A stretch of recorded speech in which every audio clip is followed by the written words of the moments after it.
Tribunor, sampah kerap menumpuk di LH Maluku Tenggara, akui armada pengangkut sudah tua dan sering rusak.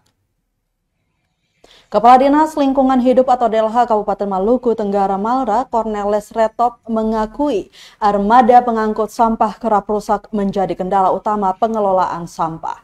Alhasil sering terjadi penumpukan sampah selama beberapa hari di sejumlah titik, diantaranya Pasar Langgur, Watek, dan di kawasan Rumah Sakit Umum Perumnas. Bukan hanya soal armada, keterlambatan pencairan anggaran bahan bakar minyak atau BBM juga menjadi kendala bagi penanganan sampah. Meski demikian, Tribunors dirinya tetap mengoptimalkan armada dan petugas untuk mengatasi permasalahan tersebut. Menurutnya, ini juga menjadi salah satu kendala karena sering rusak dan mengganggu kelancaran pengangkutan sampah ke tempat pembuangan air atau TPA Ohoy Iso, Kecamatan Kei Kecil Timur. Dirinya memaparkan untuk satu kendaraan dapat menghabiskan budget pengisian bensin sebesar 300 hingga 400 ribu rupiah.